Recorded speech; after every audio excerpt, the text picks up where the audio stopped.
Hello everyone, welcome all of you. देखिए ये आज डे थर्ड है, तीसरा दिन है और इस तीसरे दिन में हम कैप्सूल सीरीज के तहत हिंदी कंपलसरी में आज पढ़ेंगे थर्ड चैप्टर कुंवर नारायण साहब। कुंवर नारायण साहब की दो रचनाएं आज की इस क्लास में रहेगी। एक है कविता के बहाने और दूसरा है बात सीधी थी पर। इन दोनों कविताओं से जितने भी ऑब्जेक्टिव टाइप के क्वेश्चंस हैं, इसके छोटे बड़े प्रश्न हैं और साथ ही साथ इसकी सप्रसंग व्याख्या हम देखने वाले हैं। एग्जाम के ब्लूप्रिंट के हिसाब से हम इसकी कंप्लीटली कर रहे हैं तैयारी। तो देखो पहला क्वेश्चन आपके सामने है, आप लोग आंसर देते जाइएगा। पहला प्रश्न है कि कविता के पंख लगा उड़ने के माने कौन नहीं जानता है। कविता का है ना कि जिस तरीके से जो है वो चिड़िया उड़ान भरती है, उसी तरीके से कविता भी उड़ान भरती है। और चिड़िया तो अपने पंखों से उड़ान भरती है, लेकिन कविता अपनी कल्पना के माध्यम से उड़ान भरती है। लेकिन फिर भी कविता की उड़ान को भला चिड़िया क्या जाने। तो राइट आंसर क्या रहेगा? चिड़िया। तो पहले का करेक्ट आंसर है चिड़िया, कि कविता के पंख लगा उड़ने के माने चिड़िया नहीं जानती। नेक्स्ट है दूसरा क्वेश्चन। दूसरा प्रश्न है कि कविता के बहाने इसके रचनाकार कौन है। तो इस रचना के रचनाकार कवि कुंवर नारायण साहब है। तो सही जवाब रहेगा ऑप्शन, इसका राइट आंसर है सी, कुंवर नारायण साहब इस रचना के रचनाकार है। नेक्स्ट, नहीं भाई ये यहाँ पे थोड़ा सा मिस्टेक हुई है। इसका राइट आंसर है कवि कुंवर नारायण, ठीक है, रघुवीर सहाय नहीं है। रघुवीर सहाय नहीं है। ऑप्शन 2 है कुंवर नारायण, कविता के बहाने और साथ ही साथ जो बात सीधी थी पर कविता के भी कवि हैं कुंवर नारायण साहब। कविता के पंख लगा उड़ने से क्या तात्पर्य है। ऑप्शन 1 है उड़ना, या फिर कल्पना करना, चलना, या फिर कोई नहीं। तो देखो कविता के पंख लगा उड़ने से तात्पर्य है कल्पना रूपी पंखों के माध्यम से उड़ान भरना। तो सही जवाब रहेगा कल्पना करना, क्योंकि कविता एक्चुअल में नहीं उड़ सकती, बट कवि कल्पना करता है। तो कल्पना तो हम कहीं तक पहुंच सकते हैं, इसकी कोई सीमा नहीं होती है। इसलिए कविता जो है वो कल्पना के माध्यम से उड़ान भरती है। नेक्स्ट क्वेश्चन है चौथा, कि किसकी उड़ान देश काल और परिस्थिति से बाहर संभव है। मतलब न तो उसे कोई समय बांध सकता, न उसे कोई देश की सीमाएं बांध सकती, और न उसे किसी भी प्रकार की परिस्थितियां रोक सकती। इन सबसे परे कौन जा सकता है। तो इन सबसे परे जा सकती है भाई कविता की उड़ान जो है वो इन सबसे परे संभव है। तो सही आंसर है ऑप्शन डी। नेक्स्ट प्रश्न है पांचवा, कि चिड़िया क्या जाने पंक्ति में कौन सा अलंकार है। अब देखो चिड़िया क्या जाने मतलब प्रश्न किया गया है यहाँ पे। तो जहां अगर किसी काव्य पंक्ति में प्रश्न करके कोई चीज जानने या समझाने का प्रयास किया जाता है, तो वहां पे प्रश्न अलंकार होता है। तो राइट आंसर रहेगा प्रश्न अलंकार, प्रश्न धन अलंकार करते हैं तो प्रश्न अलंकार होता है। तो सही जवाब है ऑप्शन ए, प्रश्न अलंकार। नेक्स्ट अगला देखो प्रश्न है छठा, कि कविता के बहाने कविता में किसकी महत्ता को स्थापित किया गया है।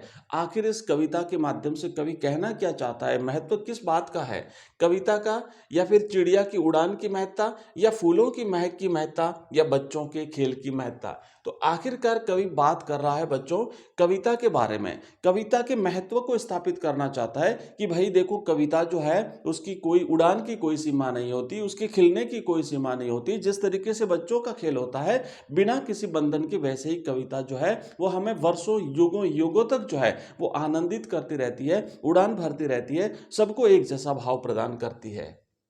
नेक्स्ट सातवां प्रश्न, कि बिना मुरझाए कौन महकता है। तो देखो कवि यहाँ पे तीन चीजों की बात करता है। एक में तो है चिड़िया, चिड़िया के बहाने तो उड़ान भरती है कविता। दूसरा है फूल, फूलों के बहाने खिलती है कविता। और तीसरा है बच्चे, बच्चों के बहाने खेलती है कविता। तो मुरझाना, तो देखो मुरझाता कौन है, फूल मुरझाता है। तो कविता यहाँ पे जो है कविता जो है वो बिना मुरझाए महकती है। फूल तो मुरझा जाता है, उसकी अपनी सीमा होती है, 2 दिन 4 दिन 6 दिन, उससे ज्यादा नहीं रहेगा। लेकिन कविता बिना मुरझाए जो है वो वर्षों वर्षों तक महकती रहती है। नेक्स्ट क्वेश्चन है अगला प्रश्न है कि फूल की अंतिम परिणति क्या होती है। भाई फूल की अंतिम परिणति होती है उसका मुरझाना, है ना, मुरझाना, ताजगी भरना, खिलना या महकना। तो देखो फूल खिलता भी है, महकता भी है, ताजगी भी भरता है, लेकिन अंतिम परिणति होती है मुरझा जाना, क्योंकि वो ज्यादा दिन नहीं रहता है। तो करेक्ट आंसर रहेगा इसका कि उसकी अंतिम परिणति है मुरझाना। अगला प्रश्न देखो, 9वां प्रश्न है कि कविता बिना मुरझाए सदियों तक महकती है, इसका क्या आशय है। भाई फूल तो मुरझा जाता है ना, और चिड़िया भी अपनी उसकी उड़ान की सीमा होती है, लेकिन कविता जो है वो बिना मुरझाए वर्षों वर्षों तक, सदियों सदियों तक लगातार महकती रहती है। ऑप्शन 1 है कि कविता कालजयी होती है। ऑप्शन 2 है कि कविता का प्रभाव सदियों तक बना रहता है। ऑप्शन सा है कि कविता का सौंदर्य कभी समाप्त नहीं होता। और ऑप्शन द है उपर्युक्त सभी। तो राइट आंसर रहेगा उपर्युक्त सभी। क्यों? क्योंकि कविता है ना, हमने आज भी हम जैसे पढ़ते हैं, आज से हजारों साल पहले अगर कोई कविता लिखी गई थी, कुछ ऐसा काव्य लिखा गया, कुछ ऐसे गीत लिखे गए, वो आज भी हमें उतना ही सौंदर्य प्रदान करते हैं। तो ये आगे भी ऐसे करते रहेंगे। तो इनका सौंदर्य कभी खत्म नहीं होता, ये कभी समाप्त नहीं होती, ये ऐसे ही लोगों को आनंदित करती रहती है, शिक्षा देती रहती है। नेक्स्ट क्वेश्चन है कि कविता पढ़ते समय और लिखते समय काल के बंधन टूट जाते हैं और बच्चों के खेलते समय, देखो कविता के तो लिखते और पढ़ते समय काल के समय के बंधन टूट जाते हैं, पर बच्चों के खेल के समय क्या हो जाता है, धर्म के बंधन टूट जाते हैं, भेदभाव के बंधन टूट जाते हैं, संकीर्णता के बंधन टूट जाते हैं, या उपर्युक्त सभी। तो भाई उपर्युक्त सभी होगा, क्योंकि बच्चे जो है ना वो बिना किसी भेदभाव के, बिना किसी संकीर्णता के, बिना किसी धार्मिकता के, वो एक दूसरे के साथ बड़े ही प्रेम भाव से खेलते हैं। तो सही जवाब रहेगा ऑप्शन डी।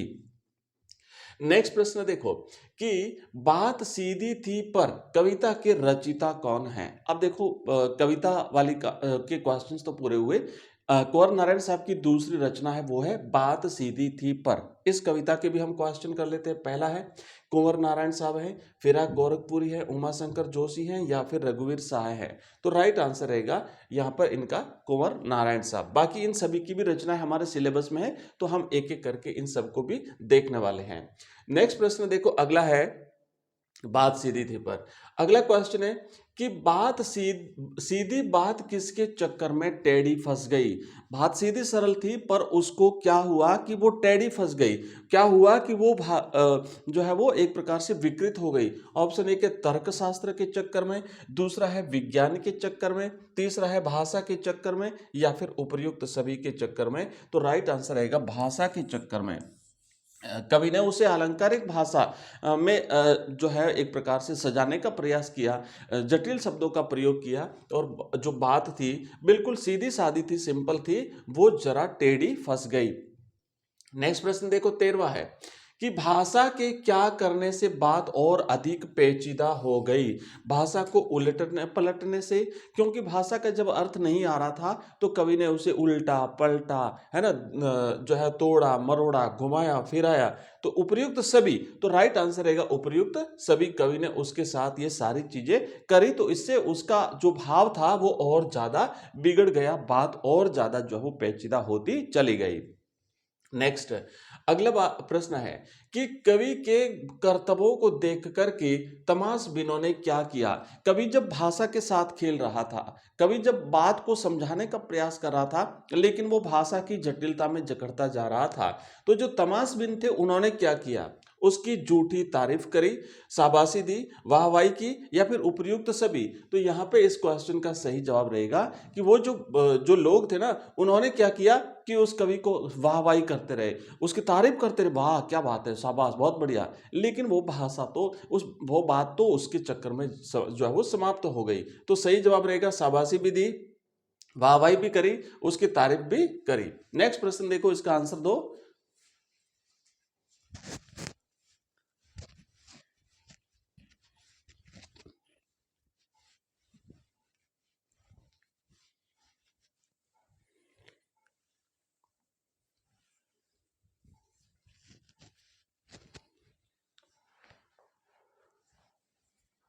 हाँ, अब देखो अगला है 15वां प्रश्न। क्या कहता है कवि कि बात कवि के साथ किसके समान खेल रही थी। ऑप्शन 1 है पेच के साथ, कील के समान, बच्चे के समान या फिर खिलौने के समान। तो खेल के बारे में जो बात की तो वो खेल जो है वो बच्चे के समान है ना। राइट आंसर रहेगा कि बात जो है एक शरारती बच्चे के समान जो है वो कवि के साथ खेल रही थी। तो शरारती बच्चा, ठीक है। नेक्स्ट अगला क्वेश्चन है कि बात की चूड़ी मर जाना से कवि का क्या तात्पर्य है।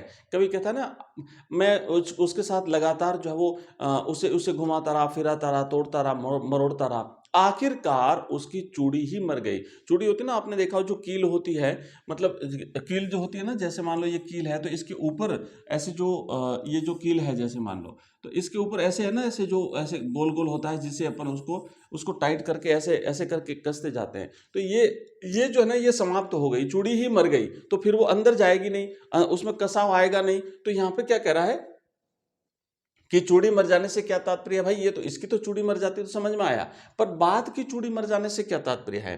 बात का प्रभावहीन हो जाना, बात का सहज और स्पष्ट हो जाना, बात में कसावट आ जाना, या फिर इनमें से कोई नहीं।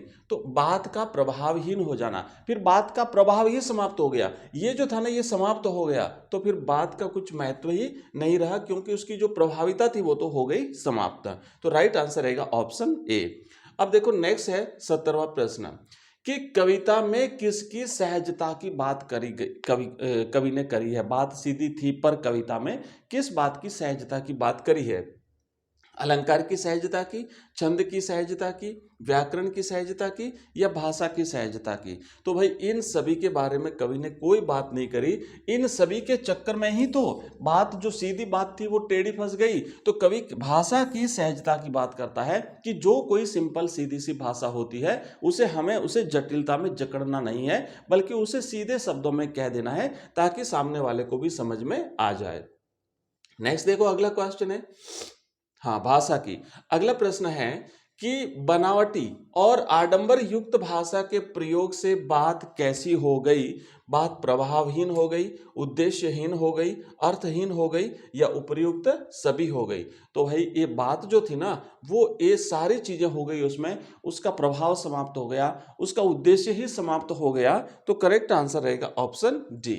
नेक्स्ट प्रश्न देखो अगला है कि कवि कुंवर नारायण का जन्म कब हुआ था। कवि कुंवर नारायण साहब, बात सीधी थी पर कविता के कवि, और कविता के बहाने कविता के कवि। तो चार आंसर है 1948, 1927, 1929 और 1911। तो कुंवर नारायण साहब का जन्म 1927 में हुआ था, याद रखिएगा। 1948 में हमने जो कल एक कविता पढ़ी थी पतंग कविता, तो उसके जो कवि हैं आलोक धनवा साहब, उनका जन्म 1948 में मुंगेर बिहार में हुआ था। ठीक है, ये बाकी भी है पर इनको आगे अपन जैसे जैसे एक एक चैप्टर पढ़ते जाएंगे वैसे इनके बारे में करते जाएंगे। नेक्स्ट क्वेश्चन है कि कवि कुंवर नारायण की प्रमुख रचना कौन सी है। ऑप्शन एक है चक्रव्यूह, दूसरा है सीढ़ियों पर धूप, तीसरा है चोटी की पकड़, और चौथा है जनता का आदमी। तो इस क्वेश्चन का सही जवाब रहेगा कि कुंवर नारायण साहब की प्रमुख रचना है चक्रव्यूह। नेक्स्ट क्वेश्चन देखो 21वां प्रश्न है कि कविता के बहाने कविता का उद्देश्य क्या है। ऑप्शन एक है यांत्रिकता के दबाव में कविता का अस्तित्व बनाए रखना, ऑप्शन दो है कि कविता में केवल दिखावा मात्र है, ऑप्शन तीन है कि वर्तमान में कविता के वजूद के प्रति आशंका, और चौथा है कविता कोरी कल्पना मात्र है। तो राइट आंसर रहेगा ऑप्शन स कि वर्तमान में कविता के वजूद के प्रति जो आशंका पैदा हुई है इसके बारे में यहाँ पे कवि ने बात करी है। तो राइट आंसर है ऑप्शन स। नेक्स्ट अगला क्वेश्चन देखो कि कविता और फूल में क्या समानता होती है। भाई कविता भी खिलती है तो फूल भी, मतलब फूल भी खिलता है तो कविता भी खिलती है, तो दोनों में क्या समानता है कि कविता और फूल दोनों खिलते हैं।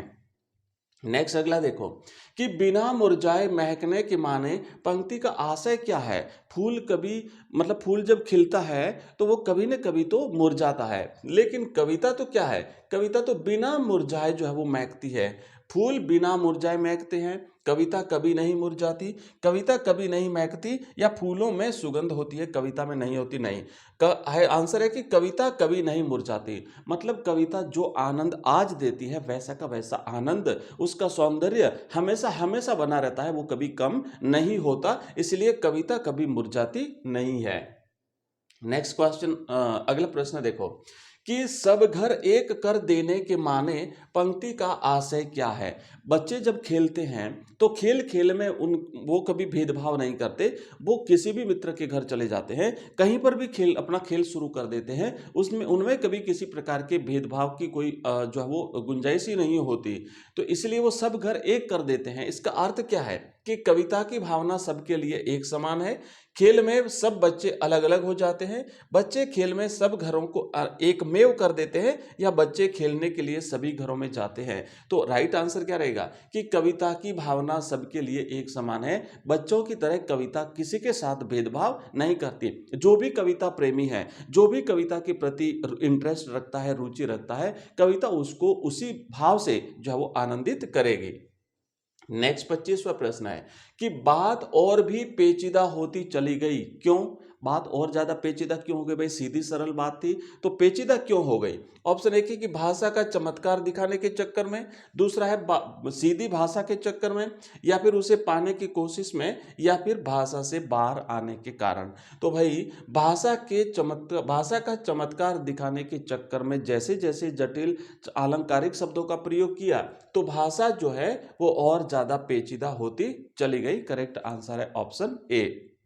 नेक्स्ट प्रश्न देखते हैं अगला कि बात की चूड़ी मर गई, बात की चूड़ी मरने का क्या परिणाम निकलता है? बात की चूड़ी मरने से क्या तात्पर्य है कि बात जोर जबरदस्ती से होती है, कि वह भाषा में बेकार घूमने लगती है, कि भाषा को समझने लगती है, या फिर भाषा से डर लगने लगता है। तो करेक्ट आंसर क्या रहेगा कि उस जो चूड़ी मर जानी मतलब उसका प्रभाव जो है वो प्रभाव समाप्त हो जाता है, और वह भाषा में बेकार घूमने लगती है। मतलब आप उसमें शब्द घुमाते रहो, शब्दों का प्रयोग करते रहो, बात वही की वही घूमेगी, उसका प्रभाव समाप्त हो जाएगा। वो जो है वो जो बात कहनी थी वो बात फिर वो नहीं कह पाएगी।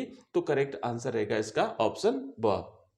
नेक्स्ट प्रश्न देखो, अब हम क्या करेंगे, इसकी एक जो इंपॉर्टेंट ये सप्रसंग व्याख्या आपके आएगी, तो एक व्याख्या हम इसमें कर लेते हैं। और ये जितने भी क्वेश्चंस जो अपन कर रहे हैं, ये सारे के सारे क्वेश्चंस की हमारी 2000 प्रश्नों की पूरी सीरीज है। 2000 प्रश्न हैं, और ये 2000 प्रश्न उत्तर आपको हमारे ऐप में मिलेंगे।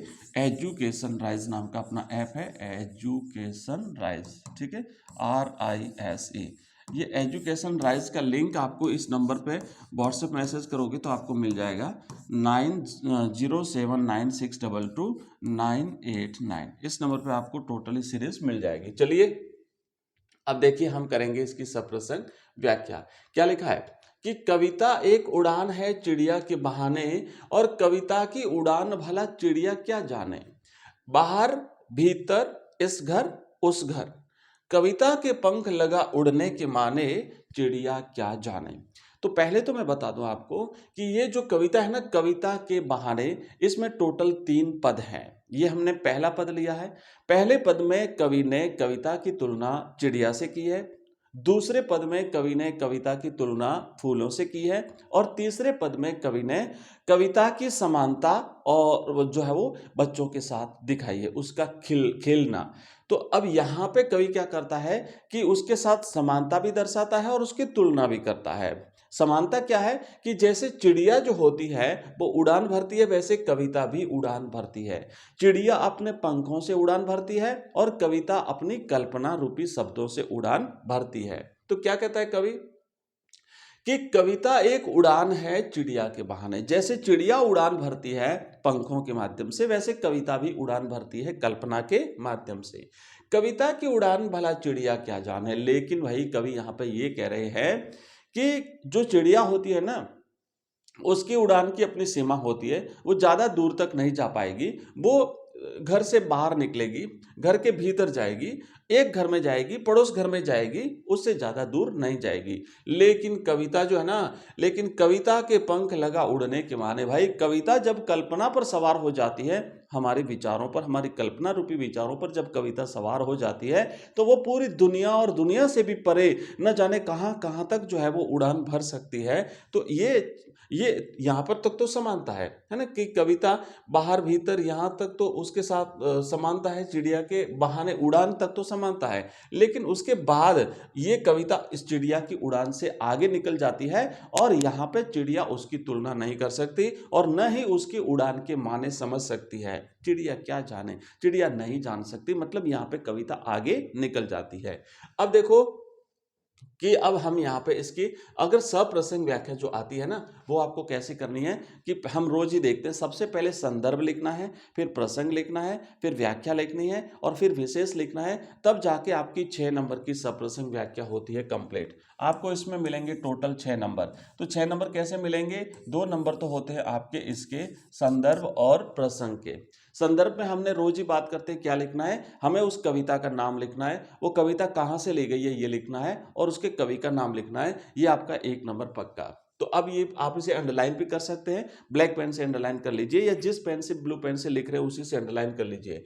आपको लिखना है कि प्रस्तुत काव्यांश हमारी पाठ्य पुस्तक आरो भाग 2 में संकलित कविता कविता के बहाने से ली गई है और इसके रचयिता है कवि कुंवर नारायण साहब। ठीक है, अब यहां पे हम क्या करेंगे, प्रसंग में हम ये लिखेंगे कि कवि यहां पे कविता की उड़ान की बात करता है, चिड़िया के साथ तुलना, समानता और तुलना दर्शाते हुए कवि कहता है कि कविता की जो उड़ान है वो देश काल और परिस्थिति से परे होती है। ये चीजें आपको लिखनी है। ठीक है, जितना अच्छा लिखेंगे उतने अच्छे नंबर आएंगे। तो देखो, कवि कविता की यात्रा के बारे में बताता है, जो चिड़िया फूल से लेकर बच्चे तक की यात्रा है और कवि का मानना है कि रचनात्मक ऊर्जा पर सीमा का बंधन लागू नहीं होता। हमारी जो सोच होती है वो कभी किसी बंधन में बंधी हुई नहीं होती है। अब व्याख्या करनी है, तो व्याख्या में मैंने आपको बता दिया, वो सारी चीजें यहीं पे लिखनी है कि कवि कहता है कि कविता कल्पना की उड़ान है। भाई, चिड़िया तो पंखों से उड़ान भरती है, कविता कैसे उड़ान भरती है? यहां से प्रश्न भी बन सकता है कि कविता कैसे उड़ान भरती है। तो कविता कल्पना रूपी पंखों से उड़ान भरती है। इसे सिद्ध करने के लिए वह चिड़िया का उदाहरण देता है। साथ ही चिड़िया की उड़ान के बारे में यह भी कहता है कि चिड़िया की उड़ान की सीमित होती है, वो ज्यादा दूर तक नहीं जा सकती, किंतु कविता की कल्पना का दायरा असीमित होता है।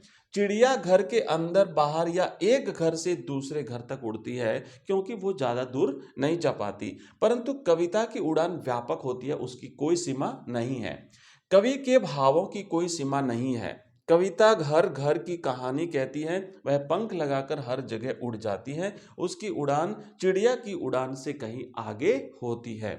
अब यहां तक लिखने के बाद आप लोग लिखेंगे इसकी विशेष में आपको कुछ चीजें लिखनी है कि भाई देखो, कविता की अपार संभावनाओं को बताया गया है। क्या ना, क्योंकि वर्तमान में कविता का वजूद जो एक प्रकार से संकट में है, तो कवि कहता है कि इसकी कोई सीमा नहीं, आप जितना सोच सको, आप जितनी कल्पना कर सको उतनी कविता लिख सकते हो, इसमें कोई सीमा का बंधन नहीं है। तो कविता की अपार संभावनाओं के बारे में बात करी है। उसके बाद सरल और सहज खड़ी बोली में सशक्त अभिव्यक्ति हुई है।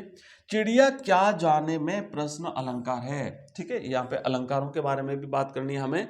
और कविता का मानवीकरण किया गया। भाई, कविता कैसे उड़ान भर सकती है, पर फिर भी कवि ने इसे यहाँ पे उड़ान भरते हुए दिखाया है कि उसकी कोई सीमा नहीं होती, वो जितना दूर तक जो है हम सोच सकते हैं उतनी उड़ान भर सकती है। तो यहाँ पे एक प्रकार से इसका मानवीकरण किया गया है। जब अमूर्त चीजों में हम मानवीय भावों का आरोपण करते हैं तो वो मानवीकरण अलंकार होता है, और साथ ही साथ इसमें लाक्षणिकता भी है, एक प्रकार से जो है वो हम समझ सकते हैं।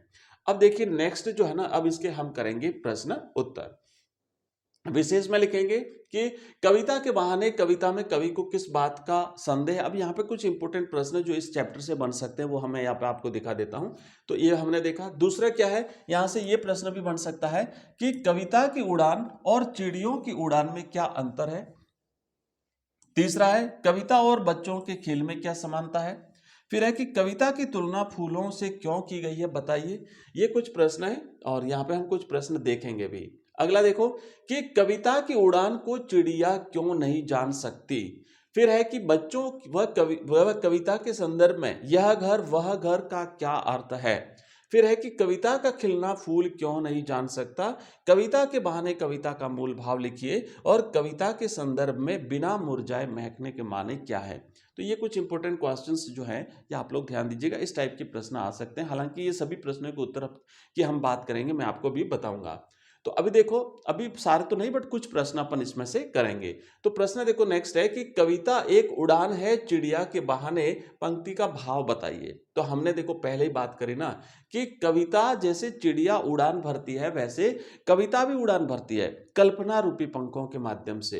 तो इस पंक्ति का अर्थ यह है कि चिड़िया को उड़ते देख करके कवि की कल्पना भी ऊंची ऊंची उड़ान भरने लगती है। मतलब कल्पना के माध्यम से हम सोच सकते हैं, उड़ान भरते हैं। वह रचना करते समय कल्पना की उड़ान भरता है, क्योंकि रचनात्मक व्यक्ति की कल्पनाओं की कोई सीमा नहीं होती। तो भाई आप उड़ान भरिए, अपने भावों को लिखिए, सोचिए, समझिए। नेक्स्ट प्रश्न है कविता कहां कहां उड़ सकती है। तो देखो कि कविता पंख लगा करके मानव के आंतरिक और बाह्य रूप में उड़ान भरती है। वह एक घर से दूसरे घर तक उड़ सकती है, और वह तो सीमा के बंधन से भी परे तक उड़ सकती है। आप और एक पंक्ति इसमें जोड़ सकते हैं कि कविता की उड़ान की कोई सीमा नहीं होती। अगला क्वेश्चन देखो नेक्स्ट है कि कविता की उड़ान और चिड़िया की उड़ान में क्या अंतर है। दोनों की उड़ान में अंतर है भाई कि चिड़िया की उड़ान सीमित होती है जबकि कविता की उड़ान असीमित होती है। तो आप लिखेंगे कि चिड़िया की उड़ान एक सीमा तक होती है, परंतु कविता की उड़ान व्यापक होती है। चिड़िया कविता की उड़ान को देख करके नहीं जान सकती। अगला क्वेश्चन है कि कविता के पंख लगाकर कौन उड़ता है। तो कविता के पंख लगा करके भाई, कविता के पंख लगा करके कवि उड़ता है, क्योंकि कल्पना तो कवि करता है, कविता तो एक अमूर्त चीज है। वह इसके सहारे मानव मन और समाज की भावनाओं को अभिव्यक्ति देता है। मतलब अपने जो भाव है वो कविता के माध्यम से ही कवि जो है वो कहता है। नेक्स्ट है कि कविता एक खिलना है फूलों के बहाने, ऐसा क्यों है। कविता को फूलों के बहाने खिलना क्यों बताया है। को भाई कविता जो है वो फूलों के बहाने खिलना है, क्योंकि फूलों को देख करके कवि का मन प्रसन्न हो जाता है। उसके मन में कविता फूलों की भांति विकसित होती है, और वो कविता भी लोगों को ऐसे ही आनंदित करती है, उनके लोगों के मन को प्रफुल्ल करती है। नेक्स्ट प्रश्न है कि कविता रचने और फूल खिलने में अंतर क्या है। भाई दोनों चीजों में समानता भी है, तभी तो उसके साथ तुलना करी है। तो दोनों चीजों में अंतर भी है, वो अंतर भी हमें साथ साथ बताना है। वो अंतर क्या है। फूल के साथ अगर अंतर पूछा जाए तो देखो कि जिस प्रकार फूल पराग, मधु और सुगंध के साथ खिलता है, उसी प्रकार कविता भी मन के भावों को लेकर के रची जाती है। मन के अलग अलग भाव, कभी दुख का भाव, कभी सुख का भाव, कभी आनंद, कभी जोश, अलग अलग ऐसे भावों को लेकर के कविता रची जाती है। नेक्स्ट है कि कविता का खिलना भला फूल क्या जाने, इस पंक्ति का आशय स्पष्ट कीजिए। तो देखो भाई कि फूल खिलता है लेकिन उसकी सीमा होती है। इस पंक्ति का आशय यह है कि फूल के खिलने और मुरझाने की अपनी सीमा होती है, परंतु कविता शाश्वत है, निरंतर है। उसका महत्व फूल से अधिक है, वो कभी मुरझाती नहीं है, और समय का बंधन भी उस पर लागू नहीं होता है। नेक्स्ट है कि कविता और बच्चों के खेल में क्या समानता है। तो बस देखो तीन पद मैंने पहले ही बताया, तीनों के साथ समानता दर्शाई गई है, और तीनों में से दो के साथ तुलना भी दिखाई गई है। तो यहां पे अगर हम बात करते हैं कि भाई इस खेल में क्या समानता है, तो इसमें बच्चे कहीं भी कभी भी खेल खेलने लगते हैं। इस तरह कविता कहीं भी प्रकट हो सकती है, क्योंकि भाव कब उत्पन्न हो जाए हृदय में इसका कोई पता नहीं चलता। दोनों कभी कोई बंधन नहीं स्वीकारते, वो तो जहां मन में विचार आवे वहीं से रचना उसकी हो सकती है। नेक्स्ट है कविता की कौन कौन सी विशेषताएं बताई गई है। भाई कविता की खूब सारी विशेषता है कि यह एक तो सर्वव्यापक होती है, सब जगह फैल सकती है, उड़ान भर सकती है, जा सकती है, महक सकती है। इसमें रचनात्मक ऊर्जा होती है, और यह खेल के समान होती है। तो देखिए अब और भी है प्रश्न, तो एक बार थोड़ा सा और देख लेते हैं। भाषा के चक्कर का तात्पर्य क्या है। तो भाषा के चक्कर से तात्पर्य है भाषा को जबरदस्ती अलंकृत करना। ठीक है। अब है कि कवि अपनी बात के बारे में क्या बताता है। तो कवि कहता है कि उसकी बात साधारण थी, भाषा सीधी थी, बात सीधी थी, भाषा नहीं थी सीधी, बात सीधी थी, परंतु वह भाषा के चक्कर में उलझ करके जटिल होती चली गई। कवि ने बात को पाने के चक्कर में क्या क्या किया? तो भाई देखो कि कवि ने बात को प्राप्त करने के लिए भाषा को घुमाया फिराया, उल्टा पलटा, तोड़ा तोड़ा मरोड़ा, फलस्वरूप वह बात और ज्यादा जटिल होती गई और ज्यादा पेचीदा होती चली गई। नेक्स्ट प्रश्न है कि पेच को खोलने की बजाय कसना, पंक्ति का अर्थ स्पष्ट कीजिए। तो यहां पे क्या कहा है कि इसका अर्थ यह है कि उसने बात को स्पष्ट नहीं किया, इसके विपरीत वह शब्द जाल में उलझता चला गया। और इसी के साथ हमारी ये क्लास होती है समाप्त। तो देखिए हमने थर्ड चैप्टर किया, इससे पहले हम 2 चैप्टर ऑलरेडी कंप्लीट कर चुके हैं। ऐसे एक एक करके एग्जाम से पहले हम कंप्लीट रिवीजन कर लेंगे और फिर एग्जाम से पहले इसका एक वन शॉट पूरी क्लास रहेगी, लंबी क्लास रहेगी, जिसमें पूरी दोनों किताबें कंप्लीट कोर्स को हम उसमें शामिल करेंगे, व्याकरण वाला भाग अलग रखेंगे। ठीक है, तो इसी तरीके से अपनी बाकी क्लासेस रहती है। जो स्टूडेंट नए हैं उन्हें बता देता हूँ, इसके जस्ट नेक्स्ट बाद में आपको मिलती है इंग्लिश की क्लास। इंग्लिश में भी हम अभी चैप्टर वाइज भी पढ़ते हैं, उसमें सारा कंप्लीट आपके अकॉर्डिंग टू सिलेबस और अकॉर्डिंग टू ब्लूप्रिंट, हम लेटेस्ट जो ब्लूप्रिंट है उसके अकॉर्डिंग करते हैं तैयारी। इसी तरह शाम को आपको हिंदी साहित्य की क्लास मिलती है, शाम को 7 बजे पॉलिटिकल साइंस की अपनी लाइव क्लास रहती है और 8:30 बजे अपनी ज्योग्राफी की रहती है लाइव क्लास। ठीक है, इसके अलावा ज्यादा इंफॉर्मेशन के लिए आप हमारा ऐप डाउनलोड कर सकते हैं। ऐप है हमारा एजुकेशन राइज, है ना, एजुकेशन राइज नाम से अपना ऐप है। लिंक इस वीडियो के डिस्क्रिप्शन में दिया हुआ है, या फिर आप इस नंबर पे मुझे मैसेज करेंगे तो आपको हमारे जितने भी लिंक हैं वो सारी लिंक आपको मिल जाएगी। नंबर है 9079622989। तो इसमें हमारे ऐप की लिंक मिलेगी आपको, हमारे वेबसाइट की लिंक मिलेगी, हमारे व्हाट्सएप ग्रुप, टेलीग्राम चैनल, सभी की लिंक आपको मिल जाएगी। ठीक है, तो मिलते हैं अगली क्लास में, तब तक के लिए जय हिंद, जय भारत।